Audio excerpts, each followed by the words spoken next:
நம சிவாய. உறவுகள் அனைவருக்கும் அன்பு வணக்கம். எல்லோரும் நலமாக இருக்க நினைக்கின்றேன். எல்லோரும் நலமாக இருக்க வேண்டுமென்று இல்லாமல் இருக்க இறைவனை பிரார்த்தித்தவனாக வளமை போன்ற ஒரு குரலை காணொலி வடிவிலே பதிவிட்டு வருகின்றேன். அந்த வகையில் இன்று நாங்கள் காண்க இருக்கின்ற குரல் 1330 குரலிலே 398வது குரலாக அமையிருக்கின்றது. நல்லொரு குரலாகவும் நல்லொரு உரையாகவும் அமைய பெற்றிருக்கின்றது. அதாவது, நாங்கள் கல்வி கற்றுவமாக இருந்தால் அது எத்தனை தலைமுறை தாண்டியும் அந்த கல்வி எங்களை தொடரும் என்பதை தெளிவாகவும் விளக்கமாகவும் இந்த குரல் அழகாக கல்வியினுடைய மகத்துவத்தை சொல்லியிருக்கின்றது. குரலையும் உரையையும் பார்ப்போமாக இருந்தால், ஒரு மைக்கான் தானற்ற கல்வி ஒருவர் எழுமையும் ஏமா புடைத்து. ஒரு மைக்கன் தானற்ற கல்வி ஒருவர் எழுமையும் ஏமாப்பு உடைத்து என்பதாக அமைந்திருக்கின்றது. இதற்கான முதலாவது உரையை நாங்கள் பார்ப்போமாக இருந்தால், ஒரு பிறப்பில் தான் கற்ற கல்வியானது அப்பிறப்பிற்கு மட்டுமல்லாமல் அவனுக்கு 7 பிறப்பிலும் உதவும் தன்மை உடையது. கல்வியினுடைய மகத்துவம், அதனுடைய பலன் எவ்வாறு அமையுமாக நாங்கள் கல்வி கற்றவராக இருப்போமாக இருந்தால், இந்த தலைமுறையில் இந்த பிறப்பில் நாங்கள் கல்வி கற்றுவோமாக இருந்தால் அந்த கல்வியினுடைய பலாபலனை நாங்கள் 7 பிறப்பிலும் உதவும் தன்மை உடையதாக அந்த கல்வி எங்களை தொடர்வதாக இருக்கும் என்பதாகத்தான் முதலாவது உரை அழகாக அமைந்திருக்கின்றது. ஒரு பிறப்பில் தான் கற்ற கல்வியானது அப்பிறப்பிற்கு மட்டுமல்லாமல் அவனுக்கு 7 பிறப்பிலும் உதவும் தன்மை உடையது என்பதை அழகாக சொல்லியிருக்கின்றது.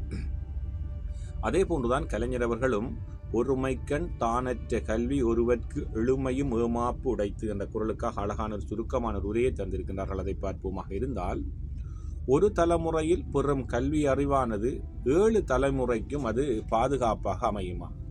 அதாவது, நாங்கள் எங்களுடைய கிராமங்களிலே பார்ப்போம், தாய் தகப்பன் கூட கல்வி கற்றிருக்க மாட்டார்கள். ஒரு குழந்தை அந்த குடும்பத்திலே படித்து நல்ல நிலைமைக்கு வந்து விட்டால் அதன் பின்னால் வருகின்ற தலைமுறைகள், அந்த குடும்பத்தில் அக்கா தங்கையாக இருக்கட்டும், அவருடைய உறவினர்கள் அனைவரும் ஒரு கல்வி கற்று சமூகமாக மாற்றம் பெறுவார்கள். ஆகவே நாங்கள் இந்த தலைமுறையிலே, அதாவது இந்த பிறப்பிலே நாங்கள் கற்ற கல்வி அது தொடர்ந்து 7 தலைமுறைக்கும் 7 பிறப்பிலும் எங்களை அது தொடரும். அந்த கல்வி எங்களுக்கு உதவும், பாதுகாப்பாக அமையும் என்பதாகத்தான் கலைஞருடைய உரையும் அமைந்திருக்கின்றது.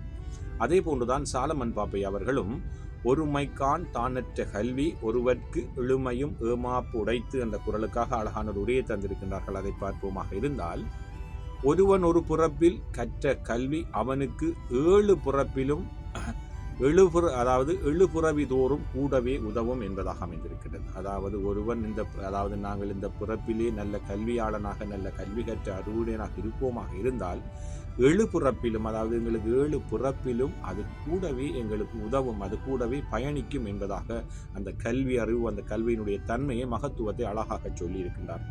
உண்மையிலே இன்றைய குரலுக்கான 3 உரைகளும் அழகாக ஒன்றை சொல்லியிருக்கின்றது. கல்விதான் எங்களை உயர்த்தும், எங்களுடைய சமுதாயத்தை வளர்க்கும், எங்களுடைய தலைமுறைகளை பாதுகாக்கும். ஆகவே நாங்கள் கல்வியாளராக, கல்வி கற்றவராக, கற்றறிந்தவராக நாங்கள் சமுதாயத்தில் இருப்போமாக இருந்தால் 7 பிறப்பிலும் எங்களுக்கு பின்னால் வருகின்ற அனைத்து தலைமுறைகளும் எங்களுடைய பிறப்பு, அதாவது அனைவரும் கல்வியாளர்களாக, கல்வி அறிவுடையவர்களாக அது எங்களை தொடரும், அது ஒரு சமுதாயத்தை உருவாக்கும் என்பதைத்தான் அழகாக இந்த குரல் சொல்லியிருக்கின்றது.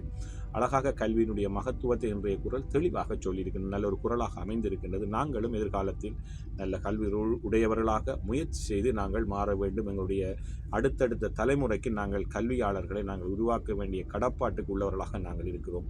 கல்வி கற்றவரை விட கல்லாதவரிடம் கேட்டால்தான் கல்வியினுடைய மகத்துவம் அவர்களுக்கு விளங்கும். ஆகவே இன்றைய குரல் அழகாக எங்களுக்கு சொல்லியிருக்கின்றது கல்வியின் மகத்துவத்தை. ஒரு மைக்கண் தானற்ற கல்வி ஒருவர்க்கு எழுமையும் ஏமாப்பு உடைத்து. ஓம் நம சிவாய. நன்றி, வணக்கம். அடுத்த குரலை சந்திக்கலாம்.